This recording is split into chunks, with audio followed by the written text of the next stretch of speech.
You know, during a football telecast, you never seem to have time to get in depth of football, things you really want to get into. Well, I've written a couple books. I coached a Super Bowl team. I've announced 3 of them. I thought, what the heck? Why not do a video? You know what I mean? Where you can really get into X's and O's, nuts and bolts. The guys in the trenches. You can talk about nose tackles, linebackers, those goofy eyes, defensive backs, real hitters, the great quarterbacks. We can watch classic footage. We can watch guys like Jim Brown, Joe Namath, Johnny Unitas, all the great ones that ever played the game. So what the heck? I'll be a coach again. You be the players. I played for Coach Madden in a couple of, all-star games, and the impression is he's the type of guy you want to play for. He enjoys the game of football. Madden is on the field. He wants to know if it's real. They said yes.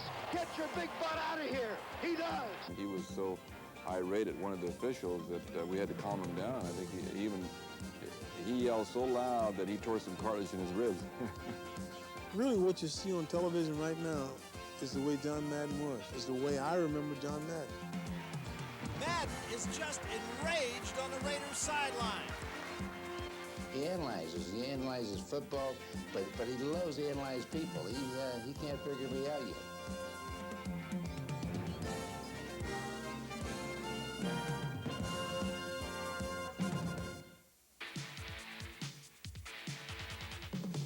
Hey, enough of that. Let's get started here.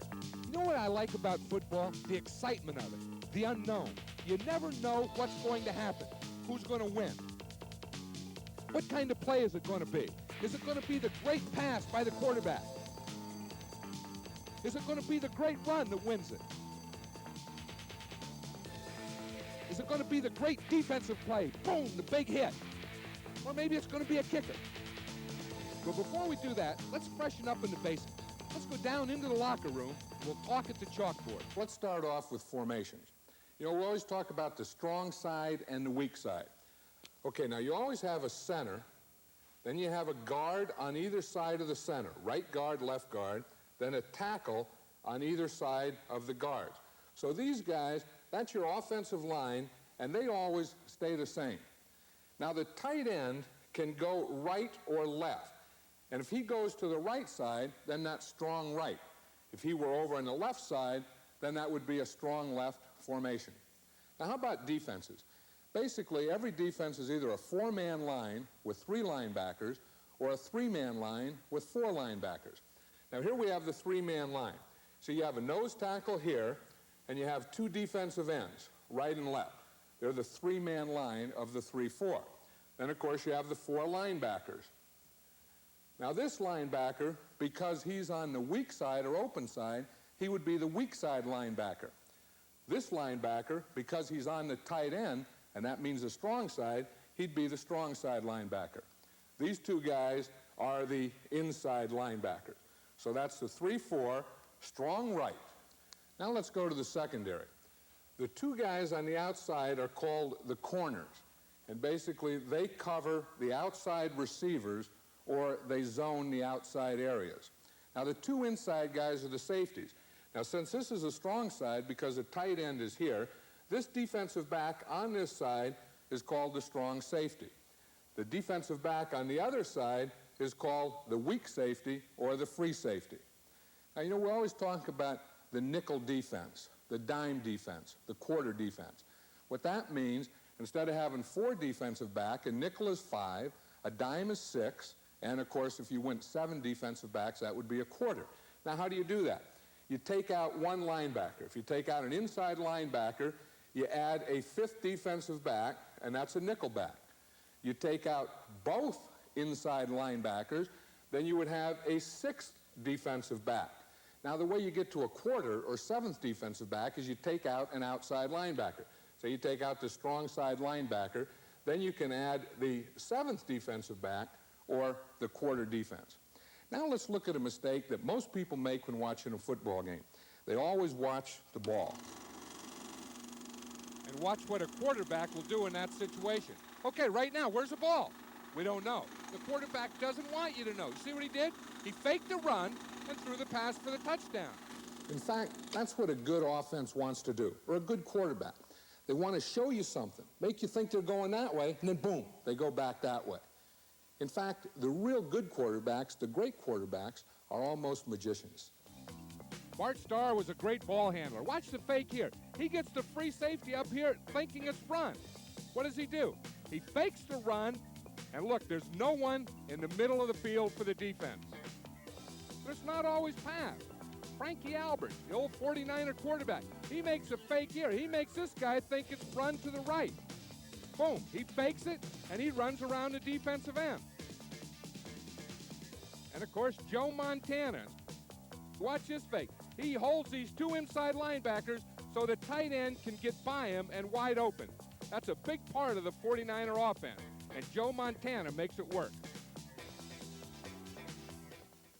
It becomes a big part of fooling the underneath people. We have a hard enough time throwing the ball because usually when we line up, people are thinking pass anyway, so you really have to work with the handling of the ball and trying to hide it a little more. No matter how guys like Joe try and hide it, I always taught our defense, don't look at the quarterback. Don't watch the ball anyway. And I think that's not a bad thing for fans. But what do you watch? I've always thought that these three guys in the middle, right here, the center and the left guard and the right guard, the middle of the offensive line will tell you what's going on. If you watch a football game, you just watch the running plays primarily, even a pass play, is watch the three inside interior linemen, the center and the two guards. They'll tell you where the ball's going to be. See, now what Ray Nitschke said is he would line up here and watch these three guys. Now, I always added one more. I added the fullback. And I told our linebackers to key the triangle. In other words, the center, both guards, and the fullback. Now, what do you look for? What do you key? Well, if it's an inside run, they're going to run right at you. The center and both guards will fire out, and the fullback comes straight. That's an inside run. Now, if it's an outside run, the guards will pull. So they're telling you right now it's a run to the outside. The fullback starts out here. So you can start reading that. How do you know if it's a pass? Well, these guys have to pass block. You're not watching a quarterback. You don't care what he does. If this guy starts back, he starts back, he starts back, then you start back because it's a pass. I used to always have a rule for my linebacker. If he comes, you come. If he goes, then you go. See, and you don't even watch this guy at all. You know, the quarterbacks and the offense can have all these plays. They can have fancy runs and fancy passes, but if they don't have the offensive line, these five guys right here make it all possible. And I've always thought of the offensive line, the real solid guys on a football team, especially the center.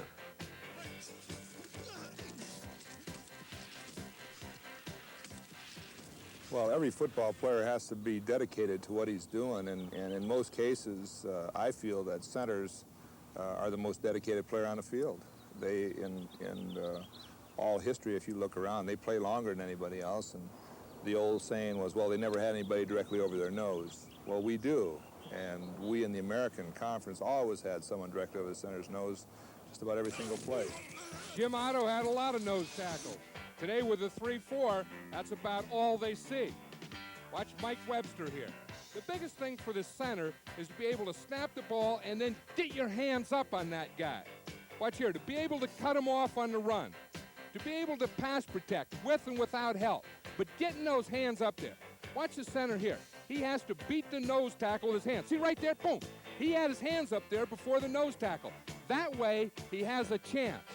So it's quickness, the center against the nose tackle.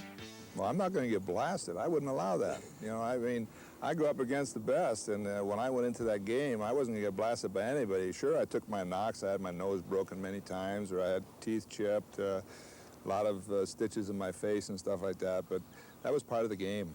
You know, you were expected to come out of there with either drawing somebody's blood or a little bit of your own. The center, the heart of the offensive line. But you see, against a 4-3, there was no one over him. So mostly he was responsible for blocking that middle linebacker. And what he wanted to do was to get on him. Watch Dave Dalby for the Raiders in Super Bowl 11. It's a draw play. He sets up. Now he comes out after the middle linebacker, trying to position himself between the linebacker and the ball carrier. Now, of course, they also have to help on pass protection. One of the best is Dwight Stevenson of the Miami Dolphins. Watch him right here. He's blocking here, but he sees a blitz coming. He's able to get off the block and, boom, pick up that blitz and get the completion. You know, the offensive linemen are really the core of an offensive football team. But a lot of things that they do are kind of passive, especially pass protection, where they have to be under control and keep their body between the defensive lineman and the quarterback. But I always told my guys, look, just because it's passive doesn't mean you have to be a pass. You can hit and hit aggressively. Now, offensive linemen, they were always the biggest kid in the class. You know, when they were in grammar school, they were that big guy that their aggressions were always thwarted. Anytime they would do anything aggressively to a classmate who was smaller, someone would say, don't be a bully, you're bigger than him, don't pick on him. So now he comes to high school. He's going to be a football player, biggest kid in the class. And you say, okay, you're an offensive lineman. Now be aggressive. Well, how can you be aggressive? You just can't turn it on. So what I used to do is the first time you want him to hit something, you don't want him to get hit back. And they say, hey, this is no fun. This is no deal here. So we used to hit these big bags. And I used to tell my guys, just take it out. Just boom, boom, boom. Because you see, it can't hit back. Get some of that aggression out of there. Become aggressive. And then you have a real offensive lineman.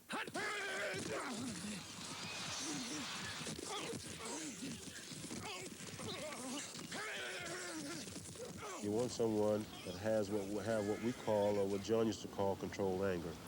That's important. You got to be a tough guy. You got to want to do it. You got to be, like I said, unlike the defensive lineman. Defensive lineman, they got a nasty demeanor about them. You know, everything they do is just all out and aggressive. You go in the locker room and you look at the lockers, it's all messy. That's the demeanor of a defensive lineman. An offensive lineman, he's a controlled guy. You go in his locker room, everything is nice and neat, you know. So it's a controlled anger or controlled toughness that you have to have. Art Shell and Gene Upshaw were the left side of the Oakland Raider line. A lot of people thought that we ran to the left a lot because Kenny Stabler was left-handed. Not at all.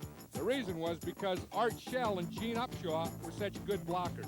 You know, you like your left guard to be the quicker because he's the guy who usually does most of the pulling. Now, he has to be big enough to stand in there and block, but then he has to be quick enough, boom, to get to the outside.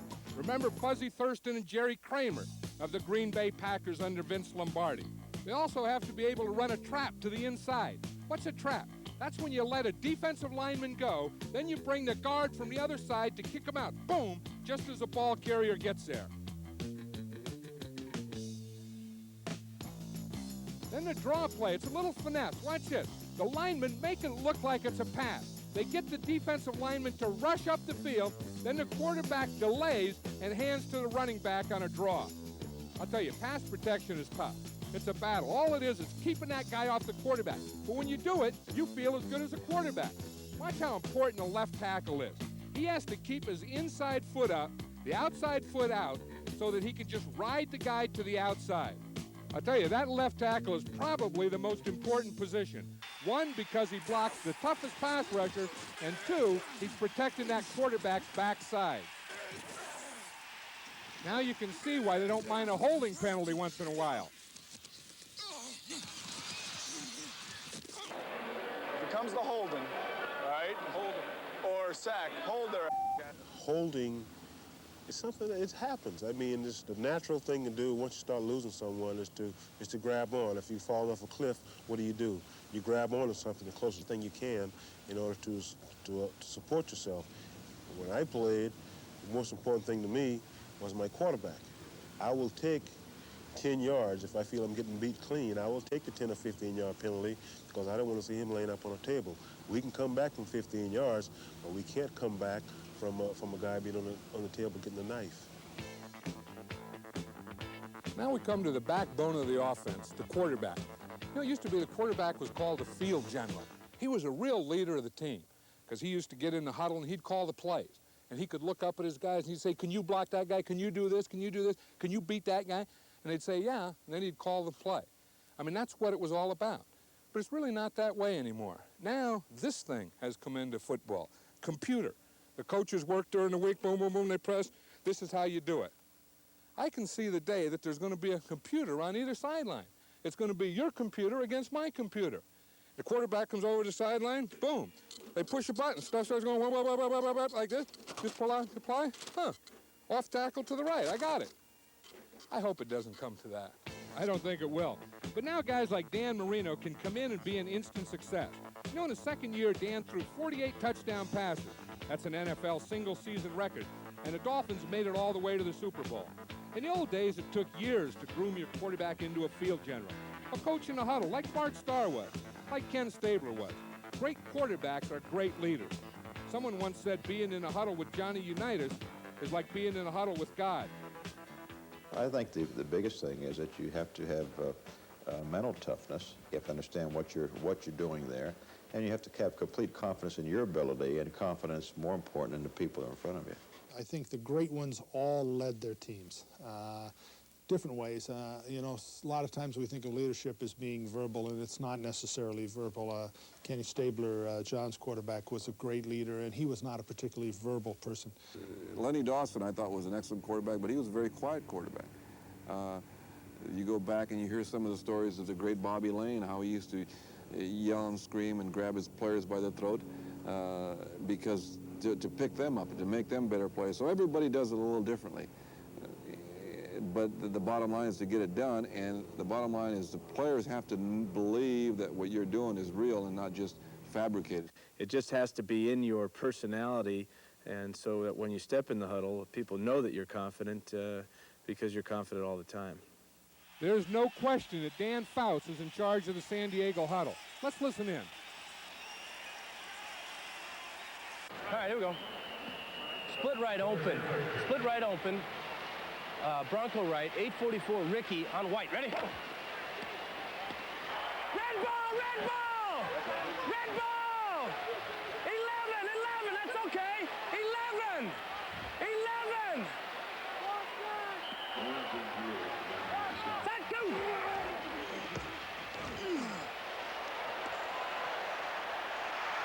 That's a good-looking play there! How about that? Great block. There you go, Keller. Good job, Kel. Way to fight in there for me, babe. Way to go, Jimmy. No, skin. Dan Fouts is an example of a quarterback with a quick release. He gets back there, sees a receiver, boom, the ball's in the air. Quarterbacks don't want to spend a lot of time holding the ball and waiting. Terry Bradshaw was that way, always getting rid of the ball. Joe Namath, you could never get to the guy. That's what they talk about, quick release, releasing the ball before you can get to him. You always look at Joe Namath and think he couldn't move, but he can always do that. Just move enough to get away from the rush and get a completed pass. That's why I always thought the most important thing in a quarterback is what he had from the waist up. All these things in here. Now, not necessarily down here. Now, Fran Tarkenton, of course, he had this. He could run, he could move, he could scramble, he could get around. But where he was really successful and what made him a great quarterback were these things right here. You know, look at Dan Marino. Not great from the waist down, but look at that strong arm and the quick release. Now, Roger Staubach, he had it right here, the vision. Being able to see the whole field. Out there, boom, find anyone that's open. Terry Bradshaw, of course, had those things, plus he was strong, and he led the Steelers to 4 Super Bowls. You know, talking about Super Bowls in the NFL, it looks like if a team doesn't have a great quarterback, if they don't have the Terry Bradshaw, if they don't have a Bart Starr, there's no way that you can get to a Super Bowl. The NFL is a league for quarterbacks.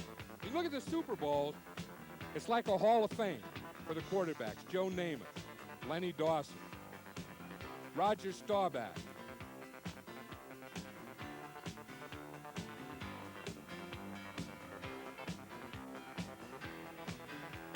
Joe Montana.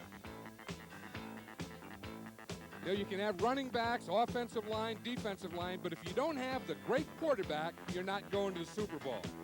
You know, we thought in this video is we're looking at quarterbacks, talking about quarterbacks. Let's hear from one of the great ones how he did it. Johnny Unitas. If you're taking the football, you'll want to take it and bring it up high in this position here, and then be able to throw it from over top rather than out here as a side armor or down in here. A lot of guys who are young kids have a tendency to pick up the ball and want to throw it from out here. This puts an awful lot of stress and strain on the shoulder. The ideal way, which would be to take it from the center, is to bring it up high and to get it back behind your ear. Hold it with 2 hands because your hand is not large enough for the one.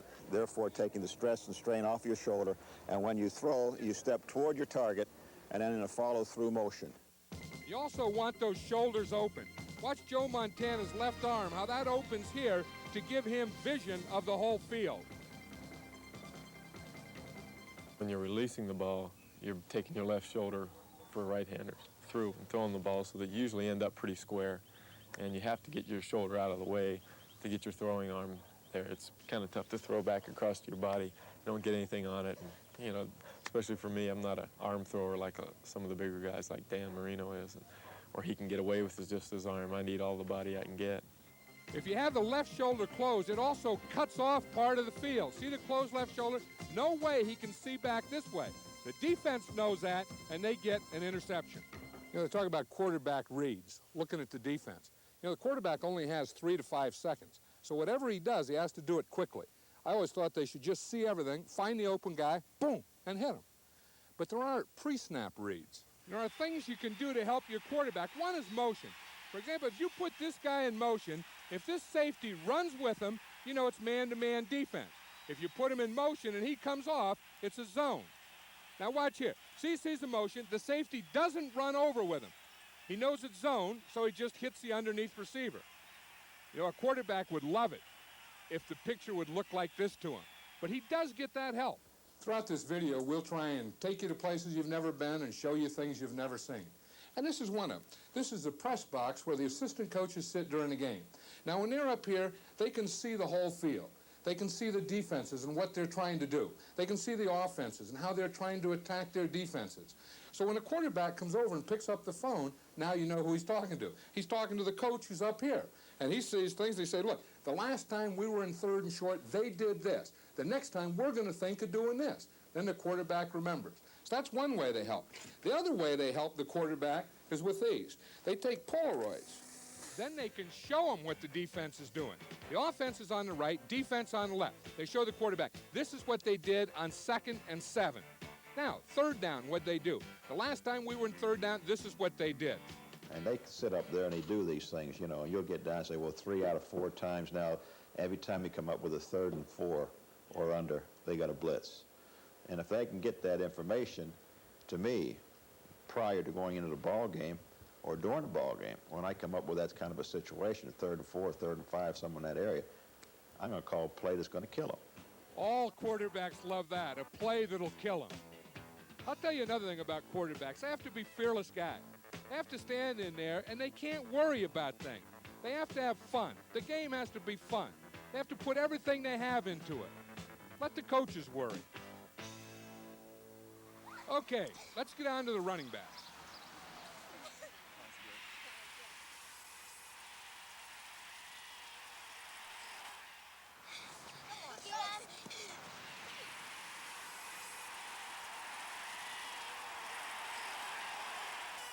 Believe it or not, that's how most running backs get started. You know, someone once said the running back is a kid who was never it. And I'm sure that guys like Gale Sayers and O.J. Simpson and Jim Brown, those guys, when they were kids, they were never it. Someone was always chasing them, could never catch them. And they were probably always a running back. In grammar school, high school, college, always played the same position. And it's natural. My ultimate goal was to score and to try to make people miss. You know, it's like playing keep away as a kid, and that's the way I tried to play on the football field. Believe it or not, when I was growing up in Columbia, Mississippi, I used to go out and play football, one-man football. Can you imagine in my front yard, I'd take the football and I would think out a situation.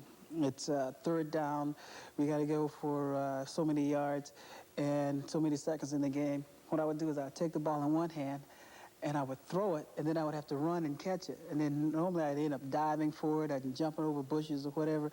It was a lot of fun. You know, it's funny that the things that you can do by yourself to entertain yourself and to keep you going. A great running back will have one great instinctive running ability. He just has a feel. He has a feel for the goal line. He has a feel for the defenders and how to get around and outside them and over them, as Jim Brown did. Then Eric Dickerson. He has great vision. He knows where the tacklers are, he knows where they're coming from, and instinctively, he knows what to do about it. And O.J. Simpson, he had all those moves, all those things, all those feels.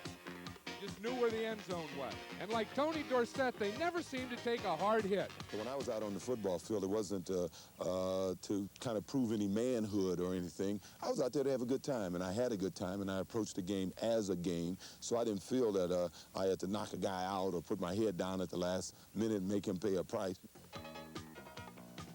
But some of them do like to knock them out. You get the kind that avoid the collisions and some that make collisions. John Riggins was that type of guy. Walter Payton was that type of guy. Jimmy Taylor, just go shoulder to shoulder. Keep those legs moving and find the end zone. But that's what a fullback has to do. A fullback has to pick up those tough yards for you. The short yardage, the goal line, get the ball in the end zone. One of the best was this guy, Larry Zonka.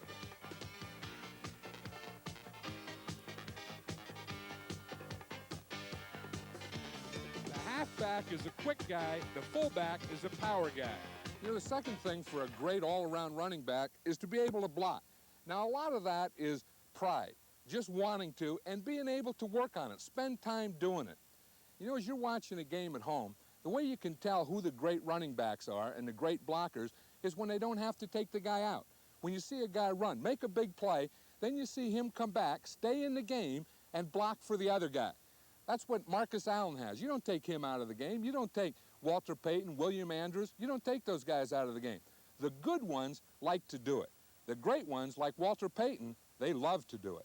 I tell you what makes me feel good is when quarterback drops back to throw a pass and the safety's blitzing or a linebacker's blitzing and your assignment is somewhere else, but your guy, you have him or he's out of the way, then you peel back and just as he's getting ready to get to the quarterback, you know, you turn his lights out, you know, and the quarterback throws the ball and gets a touch. That's good. That's why Walter Payton is such a great player. He runs, he blocks, and he catches. And that's the third criteria for a running back, being able to get open and catch the ball. One of the best is Roger Craig of the San Francisco 49ers. He's a guy that'll gain 1,000 yards rushing and also catch for over 1,000 yards in a year. Now let's watch a pass pattern and see how the whole thing works. Here's the weak side X. Here's the tight end, he's a Y, and the flanker's a Z. And of course the two running backs.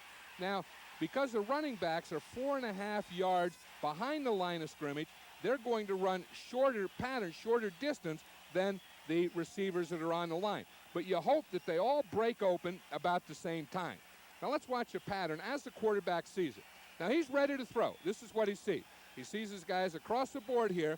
He has to pick the open guy and get it to him. And that's why they have to all have good hands. You know, the wide receiver has to have speed and quickness. He has to be able to get open. But once he gets open, he has to be able to catch the ball. He has to have good hands.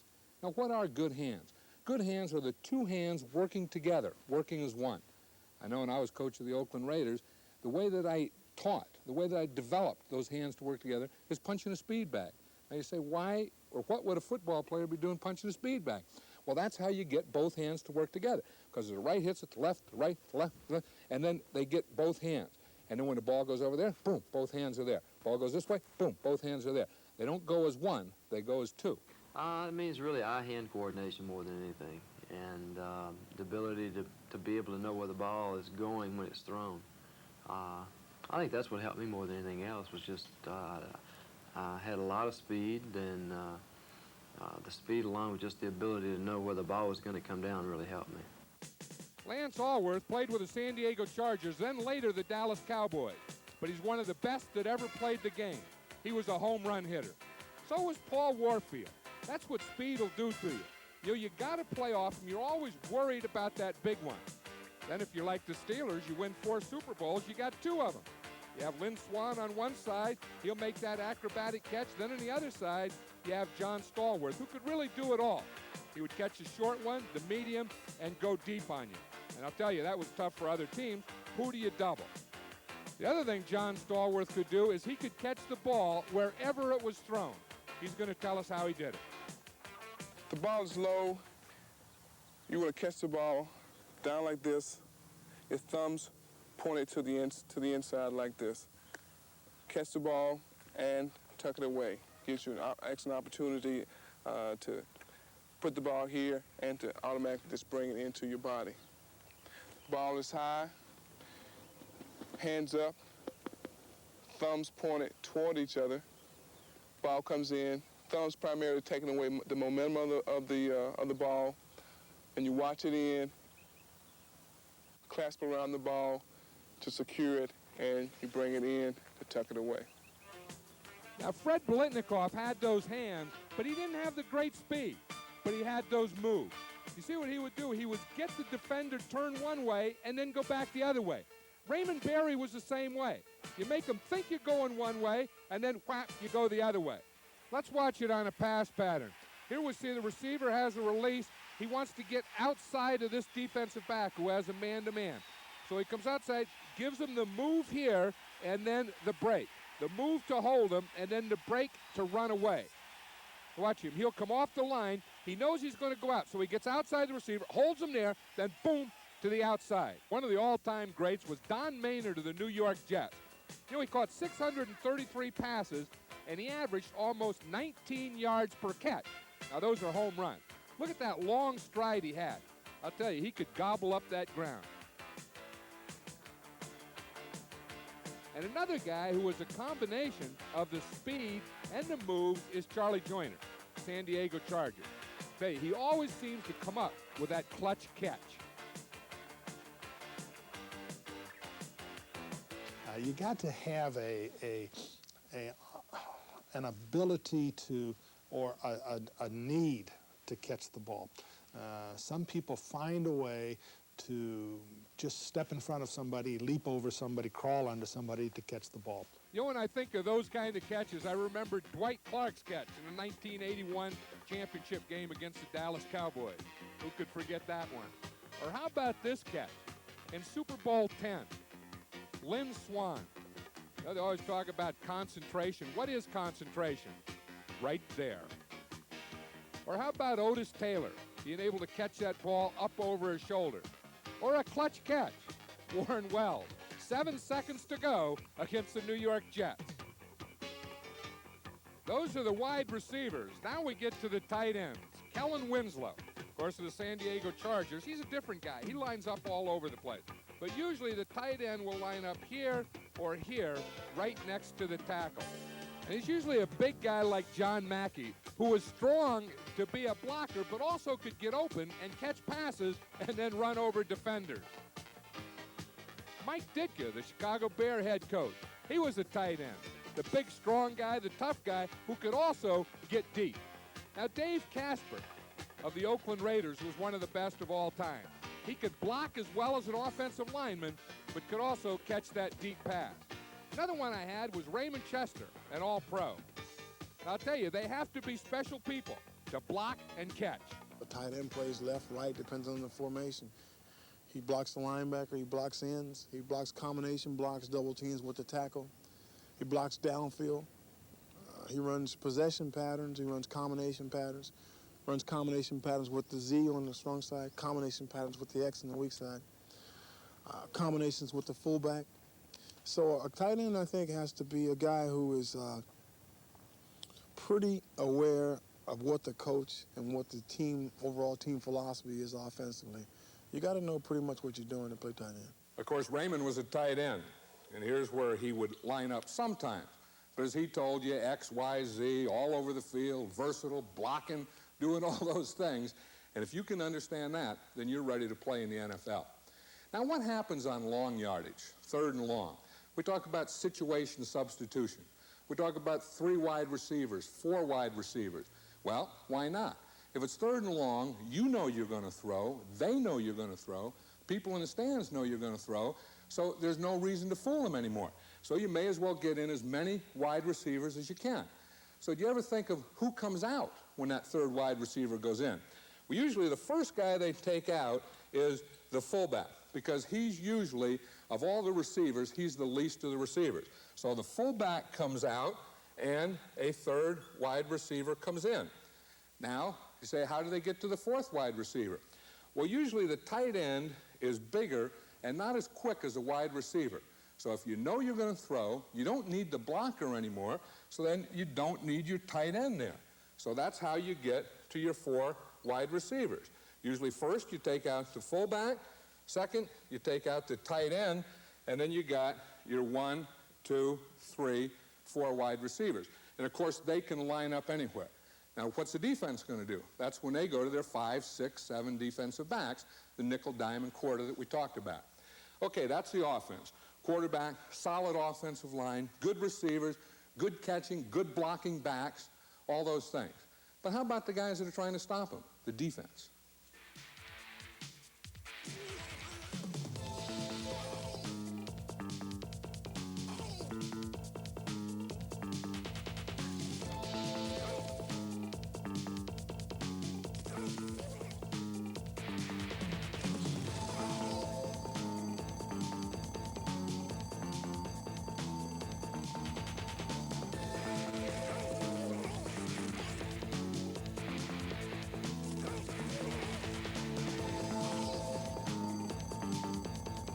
Days of the 4-3 defense, this is where the middle linebacker roamed, right here in the middle of the field. This was his.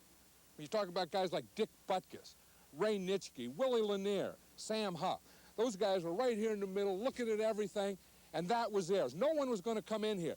If you ran inside from tackle to tackle, boom, boom, they were right there. If it was a pass, they'd drop back, and again, the middle was theirs. No one had better come across that middle, or they were going to let them know, hey, this is my country right here. When you entered into the middle, you were dog meat. I mean, there was no such thing as running a 5-yard hook in the middle and turning your head to look for the ball. I mean, Nitschke would literally take your head off. You know, anybody, a pass receiver, a lineman, or anybody, you hit them, you know. So, but now you can't hit them 5 yards down the field, so I couldn't play it now. You know, in the 4-3 defense, the middle linebacker was the quarterback of the defense, making all the adjustments. Guys like Dick Butkus. Then when they get down in the goal line for the inside run, they're probably the most important guy. Watch Jack Reynolds right here. He's the middle linebacker, he and the fullback. Fullback starts here, he starts here, and watch the collision in the hole. The fullback square, Reynolds squares, boom, stop, nothing. Great goal line stand. Then you think of Jack Lambert. Watch him take off blockers, boom, boom, and then get on the tackler. You know, when Jack Lambert played the middle for the Pittsburgh Steelers, and he had Jack Ham and Andy Russell on either side of him, I think that was one of the best set of linebackers that ever played in the National Football League. Bobby Bell of the Kansas City Chiefs, I'll tell you, he was tough. But with today's defenses in the 3-man line, the star of it is now that weak side linebacker, the guy that plays on the open side, like Ted Hendricks, can come from either side, good pass rusher, there's no way you can block him with a running back. Of course, the New England Patriots have the same thing in Andre Tippett. Lawrence Taylor of the New York Giants. You don't want those guys to line up against air. Lawrence Taylor has a combination of power and speed. You can't let him get started. I think you have to block him right away. You have to keep him occupied with somebody in his face. If he's able to get that sense that he can start running and attacking you, boy, he's too much to handle. Now, talking about too much to handle, we'll talk about the defensive linemen. You know, we start off with the defensive ends. You think of those guys, the big pass rushers, like Bubba Smith, Deacon Jones, guys like that their bread and butter is that speed, quickness, and, of course, the quarterback sacks. One of the first pass rush specialists in the game was Gino Marchetti of the Baltimore Colts. He had the two things that you have to be a good pass rusher. You have to have good speed and strong hands. The hands that you can take the blocker and push him off or pull him off. The other thing is the speed where you can just run right by a tackle. Just race the tackle to the quarterback. If you have speed like Cedric Hardman, you'll win that battle a lot of times.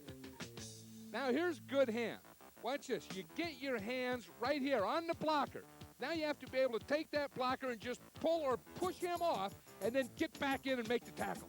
It's hard to be a great pass rusher as a defensive end like right here in a 3-man line because there's no tackle inside you. And if you get wide like this and you come to the outside, boom, you see what happens? They just run the ball back to your inside. Now, it's hard to be a very good run player and pass rusher. But Howie Long of the Raiders is one of those guys. He's strong enough that he can play the run, play the line of scrimmage, handle that line of scrimmage, and he has enough quickness and speed to be this type of pass rusher. But he learned from other guys. I copied myself after Leroy Selman, Joe Klecko, and Randy White in many ways. I took a lot of Klecko's strength moves. I took a lot of Randy White's quickness type moves, and Leroy Selman was, in my opinion, the textbook defensive end. Really played the game the way it was supposed to be played. At 245 pounds, made a lot of 300-pound people look bad. Howie Long lines up all over the place. Look, here he is as a right end. He's going against the left tackle in pass protection. To the back of the quarterback. He gets him there. Now he lines up over here at left end. He's going to work on the right tackle in the face of the quarterback. Boom, he gets him then. You say he's always an end. No, here he is right here. He's a nose tackle up over the center, getting on the quarterback. The ends are important, but if you're going to play a three-man line, this guy right here is the most important guy in the line. He's the nose tackle. Because if they're going to run, they have to get movement on him. They have to get him going backwards. If he wins this battle and gets in here, it's almost impossible to run the football.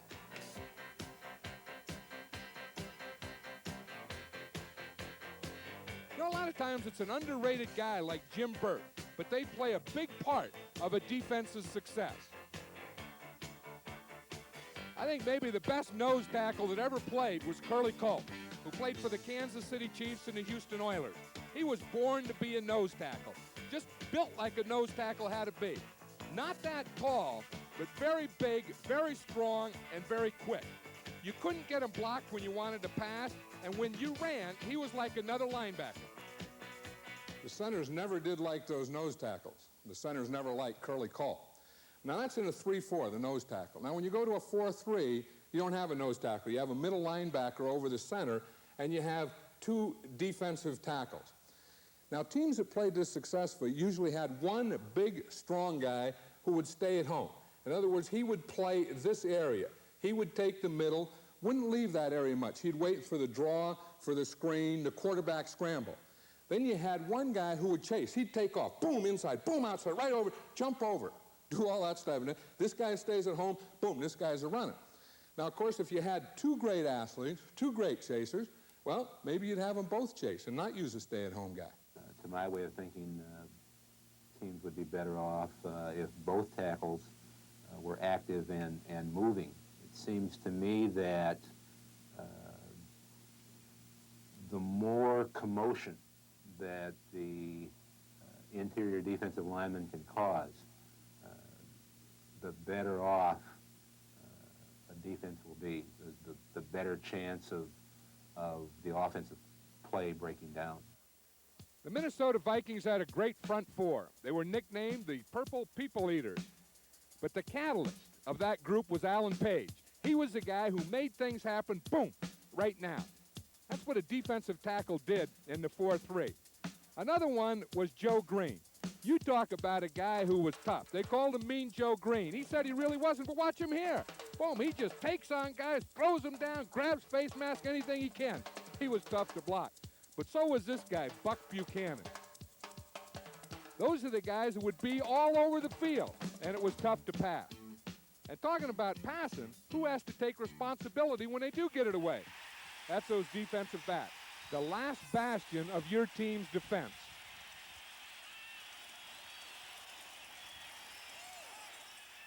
You know, the loneliest guy in a team also has to be the most confident guy. And who is that? That's the defensive back, specifically the corner. You say, why? Okay, the defensive linemen, they have the linebackers behind them if they make a mistake. The linebackers have the secondary behind them. Now, the corner, he's out here covering man-to-man. If his guy gets behind him, there's no one there. And everyone in the stadium knows that's his guy. It takes a person who is, like I say, who's just fearless, who's not afraid, and who have a lot of confidence in his ability, and a lot of confidence to the point where that he believed that nothing can happen to him. He believed that he's going to make the play rather than the receiver make the play. Just got to have that kind of confidence. The kind of confidence Willie Brown had. He'd get right up on the receiver, dare him, shadow him all the way down the field. He wouldn't let him get open unless he wanted him to. I could play in a whole game and not even have a pass thrown my way. So the next week I would say, well, let me just pretend like a guy had me beat and just hope that the quarterback would throw the ball over there at least once in a game. But and I find myself slacking off sometime, and there again I find myself slacking off sometime and get beat, you know, occasionally. Occasionally, I say now, but not often. As far as I was concerned, the best that I ever played against was Willie Brown. And Willie was just a super football player, and he was big, he was as fast as I was, and as far as I was concerned, I really had to get mentally ready to play him. He's tough. I love playing against him because they were great games. Wide receivers have to get mentally ready, and here's why. Look at some of these battles. You know, when we think of battles, we think of the trenches. We think of linebackers and defensive linemen. But look at some of these defensive backs out here on wide receivers. I'll tell you, there's some wild things that go on out there, too. Now, here's a point in man-to-man coverage. You want to take away a side. You don't get in front of the guy. You either take away the inside, as this guy's doing here, and give him the outside and run him there, or you take away the outside and force him to the inside. But you never get square on him. Let's watch a man-to-man coverage in a team concept. Here's man-to-man right here. Strong safety on the tight end here. These guys are man-to-man, and, of course, the free safety. Now, watch what happens. We saw earlier, we saw a man go in motion. Now, when he goes in motion, if it's a zone, no one runs with him. Now, if the cornerback runs with him and takes him all the way, the whole thing is going to be a man-to-man defense. Now, watch the motion come here. See him go across. Now, the cornerback runs all the way across with him. He has him wherever he goes. That's the difference between man-to-man and zone defense. Okay, now those are the cornerbacks. Now we go to the safeties. The guy that plays the inside. We talked about the middle linebackers where they have control of the inside short. The inside deep, that's these guys, the safeties. Now, the strong safety is called strong safety because he lines up on the strong side of the formation on the side of the tight end. And a man-to-man coverage, he would cover the tight end. Now, this guy is a different type of guy. He has to be half defensive back because if it's a pass, he has to be able to cover the linebacker if it's man-to-man, or he has to play pass defense like a defensive back does in a zone. Now, if it's a run, he has to play like another linebacker because when the offense starts out here in a sweep, who do you think has the outside hole? You know who has the inside stuff. That's the nose tackle, the linebackers, those guys. But if you come on a sweep, the guy that has the force of the support is the strong safety. He has to get up here. Now, who's usually blocking him? It's usually a big guard who comes out on him. So you got a guy at 200 pounds here taking on a 270-pound guy. So he has to be able to do that on a run. Then he has to be able to get back and cover on a pass. Now, usually that type of guy is the biggest of your defensive backs, like Dick Anderson of the Miami Dolphins used to be. I had George Atkinson. George Atkinson wasn't a big guy, but he was so quick that he could do all those type of things. He could get underneath a guard. He could cover any type of receiver. That's what the strong safety is. Now, the other safety, the weak safety, or the free safety. Why do you call them free safety? Well, in man-to-man, we know that the corners are man-to-man on the outside receiver. We just talked about the strong side safety being man-to-man on the tight end. Now, when those guys are man-to-man on the tight end, the linebackers have the backs. That means that this guy, the weak safety or free safety, has no one. He's free. He's free to help this corner. He's free to come over and help on the tight end or to come all the way over here and help on the flanker. He's also free just to get back in the middle of the field, read and react to the pass. Now, if this guy is a tackler, if he's like Jake Scott used to be, if he's like Jack Tatum, then you get a big plus because he can do those things on the pass, but then when you run, whap, he can come up there and hit it like a linebacker. I tell you, that's like having 12 men in the field. Another thing the safeties do is get up here in the line of scrimmage and blitz the quarterback. The old safety blitz. You see one there, here's another one. Safety coming right up the middle, right there, boom, right on the quarterback. I tell you, when you can get that safety up there and spring him free on the quarterback, that sets up these special teams, the kicking situation. You know, a lot of times we think of kickers and we remember Garo Yepremian in the Super Bowl. We remember this pass, and we say, kickers are kind of flaky. But I'll tell you, that did happen. Those things do happen. They have some block. Some funny things happen to kickers.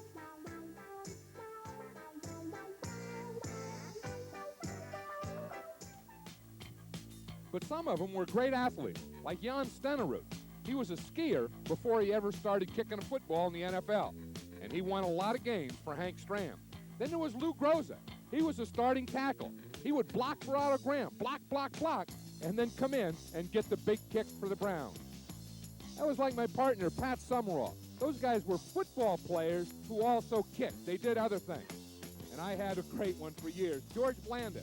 George Blanda was a football player. He was a quarterback. And when you needed a kicker, he became your kicker. But now they just all seem to be just kickers. And they have some idiosyncrasies, like Ray Wershing here. He never looks at the goalpost, just the hash mark. Never look up. That started about 10 years ago when I was with the San Diego Chargers.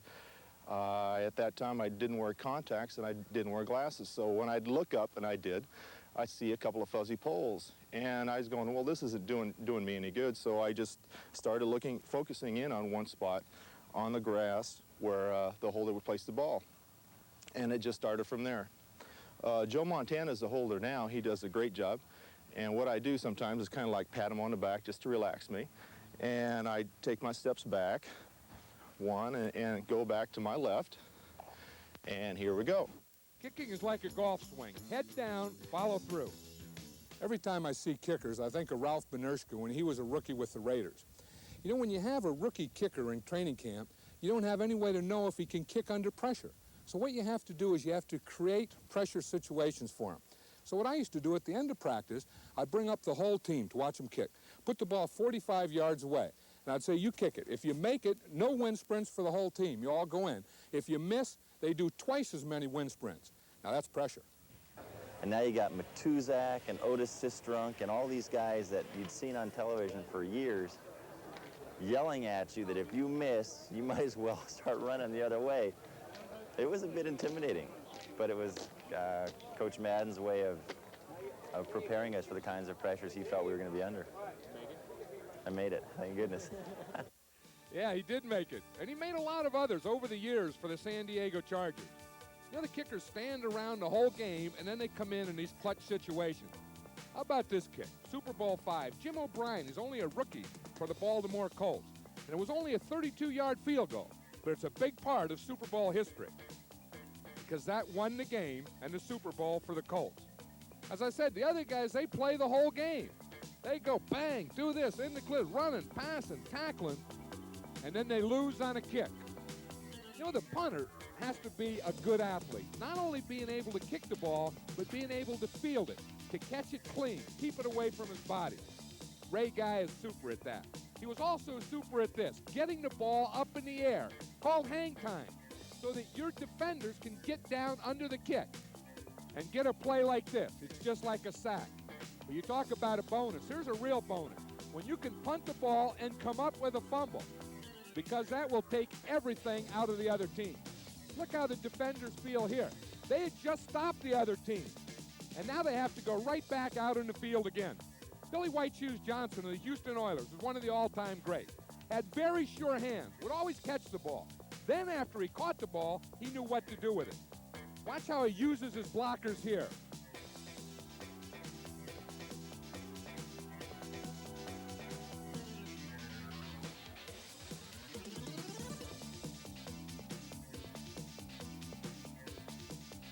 Well, we've talked about offense and defense in the kicking game.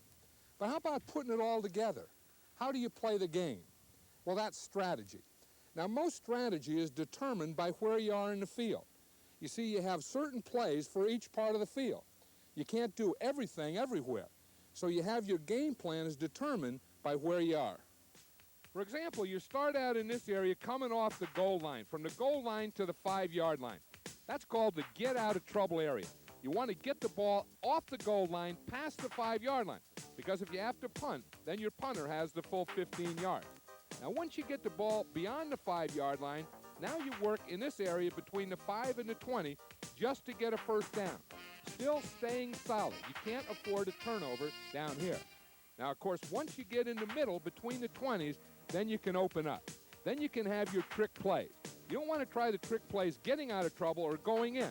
But like the Giants did in Super Bowl 21 against the Denver Broncos, that's the time for the old flea flicker. Especially when it works like this. But you don't want to do that coming out or going in. Now when you get inside the 20, you want your best runs and your best passes. Now if you have a quarterback like Jim McMahon who can move, you may add a little movement to it to get him to the outside to have the option run or pass. Now you get down there in the goal line, inside the 5-yard line. That's where you put in all your big guys, toe-to-toe. Everyone just going boom down there in the goal line. You remember this play, Bart Starr, quarterback sneak against the Dallas Cowboys.